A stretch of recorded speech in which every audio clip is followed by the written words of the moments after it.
অনেককে দেখি এরকম ক্যাদানি করে বলতে। তো তো আমি এখন মর্নিং হয়ে গেছে, মর্নিংয়ে আজকে এখন আমি একটু পরেই পশুপতিনাথের দিকে যাব। পশুপতিনাথের পরে তো আমার টার্গেট আছে দরবার স্কোয়ার। সো সকালবেলা very good morning to all of you, welcome to my channel Bong Connection. Here is the Bong Connection. So চ্যানেলটাকে সাবস্ক্রাইব করো। তোমাদের এখানে একটু ঠান্ডা আছে তো, বাট আমি এবার রোদে বেরোবো, তো সেই জন্য আমি আর মানে জ্যাকেট ফ্যাকেট পরছি না, কারণ এখানে অনেকেই নেপালে দেখছি জ্যাকেট পরে ঘুরছে। তো আমার সত্যি এখন জ্যাকেট পরার মতো আমার হচ্ছে না। সো যাই, রাস্তাতে পশুপতি টেম্পলের কাছে গিয়ে আবার তোমাদের সঙ্গে কথা হবে।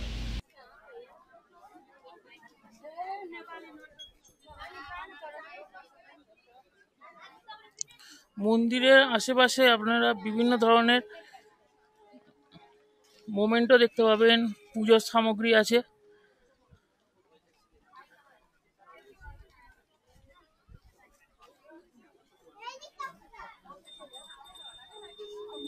ঠিক আমাদের কালীঘাটের মন্দিরে যেমন হয় ঠিক তেমনই, বাট এটা একটা ডিফারেন্ট, অন্য একটা লেভেল বলতে পারেন। দুর্দান্ত অনুভূতি এখানে এসে।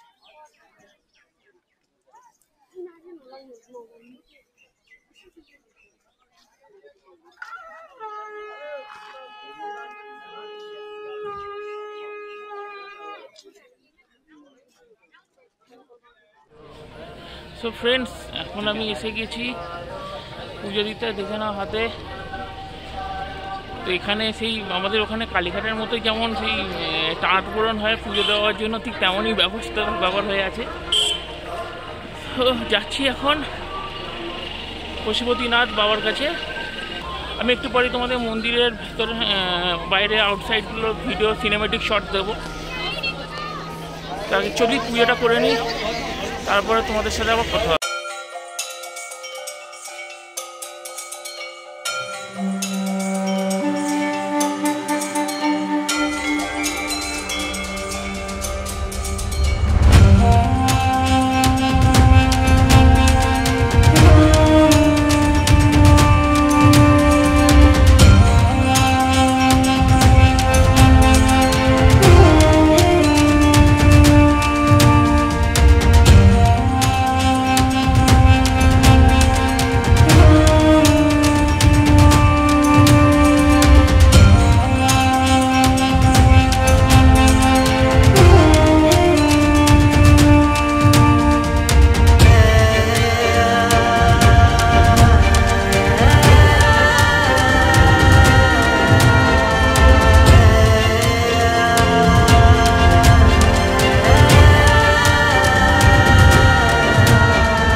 এপ্রিল 2015-এ ভয়ানক ভূমিকম্প হয় কাঠমান্ডুতে। প্রায় ধ্বংস হয়ে গিয়েছিল এই জায়গাটা, প্রায় 9000 লোক মারা যায়। কিন্তু এমন একটা জায়গা ছিল যাকে ভূমিকম্প কিছু করে উঠতে পারেনি, সেটা হলো এই পশুপতিনাথ। বাগমতী নদীর তীরে পশুপতিনাথের মন্দির নিয়ে অনেক কথা আছে। যেমন একটি হলো, একবার শিব ঠাকুর নিজের ঘর ছেড়ে পৃথিবীতে আসেন এবং কাঠমান্ডুতে এসে বাগমতী নদীর তীরে এসে এখানকার সৌন্দর্য দেখে মুগ্ধ হয়ে যান এবং এখানে থেকেও যান। অনেকক্ষণ শিব ঠাকুরকে কৈলাসে না দেখতে পেয়ে দেবতারা চিন্তিত হয়ে পড়েন। শ্রীকৃষ্ণ নিজের দিব্য দৃষ্টিতে দেখেন ভগবান শিব একটি হরিণের রূপে এই বাগমতী নদীর তীরে লুকিয়ে আছে। শ্রীবিষ্ণু যখন শিবকে নিতে আসেন, শিব ঠাকুর তাকে দেখে পালিয়ে যাওয়ার চেষ্টা করে। তখন শ্রীকৃষ্ণ তাকে ধরার জন্য তার হরিণের শিংটি ধরে ফেলেন। এর ফলে শিংটি ওখানেই পড়ে যায়। শিব ঠাকুর আবার কৈলাসে ফিরে যান। পরে এই শিংটাই শিবলিঙ্গের রূপে পরিণত হয়। এই শিবলিঙ্গের 4টে মুখ আছে, যা শিব ঠাকুরের 4টে রূপ প্রকাশ করে। সত্যি কি অদ্ভুত না এই পশুপতিনাথের গল্পটা। তো ফ্রেন্ডস, আমার পুজো হয়ে গেছে। এখানে অনেক ভিড়, কি বলবো, এটা আলাদা একটা এক্সপিরিয়েন্স পশুপতিনাথে আসা। মানে ভেতরে না ঢুকলে তোমরা বুঝতে পারবে না যে এই জিনিসটা কীরকম। একটা আলাদা এক্সপিরিয়েন্স, একটা আলাদা অনুভূতি। পশুপতিনাথ টেম্পেলে ভোর 5টা থেকে খুলে যায়। যত সকালে আসতে পারবে তত ভালো। খুবই একটা মানে একটা অনুভূতি আছে এটা। বন্ধুরা, এখন এই পশুপতিনাথ টেম্পেলের এদিকে, যেখানে মৃতদেহ সৎকার করা হয়, সেই দিকে যাচ্ছি। এখন ওখানে গিয়ে তোমাদের দেখাবো ওই জায়গাটা কীরকম। একটা আলাদা লেভেলের এক্সপিরিয়েন্স হচ্ছে আমার এখানে। কি বলবো, এখানে না এলে না তোমরা ঠিক জিনিসটা বুঝতে পারবে না। আর ভেতরে গিয়ে একটা মনে না একটা মানে কীরকম একটা শান্তির ফিলিং পেলাম, আলাদা এক্সপিরিয়েন্স।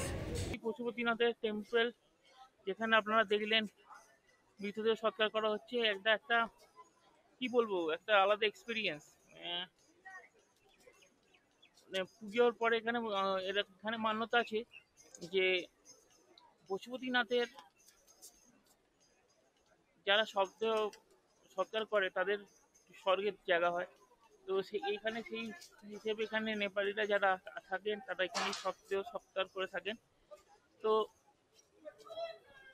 কি বলবো, এটা ভিডিও করতে কেমন লাগছে, কারণ একটা ফ্যামিলি তাদের প্রিয়জনকে হারিয়ে এখানে করতে এসছে। বাট আমি নেপালে এসেছি জায়গাগুলো আপনাদের কাছে তুলে ধরার জন্য।